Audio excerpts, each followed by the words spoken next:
Кызар эртесі күні Бүйік Британияның баш назиры Тереза Мэй Лондонда олған терактан сон тоқтатылған сайлау компаниясының ғайрыдан башланмасыны илан етті. Деп білдірі Reuters парламент сайлаулары жұма ақшамы июнің 8-інде кечірілді. Хатырлатам, Британия полициясы Лондонда июнің 4-не кечер кечесі терактның мейданға кетерген жинаятчының шақсыны белгіледі.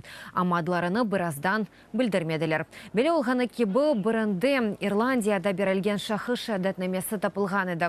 Бұны Дублин хавсызлық күчлеріне сасланып, пресс Association ешіре білдіре. Айны вақытта полиция ондан зияды инсанны тұтты. Базар күніне кечер кечесі террористлер Лондон көпірінде үрген пиеделеріні мүгедекнен басқан еді. Бұндан сон инсанларға пычақларнен атылған еділер. Еді инсан әлі қолды 48-ы яраланды.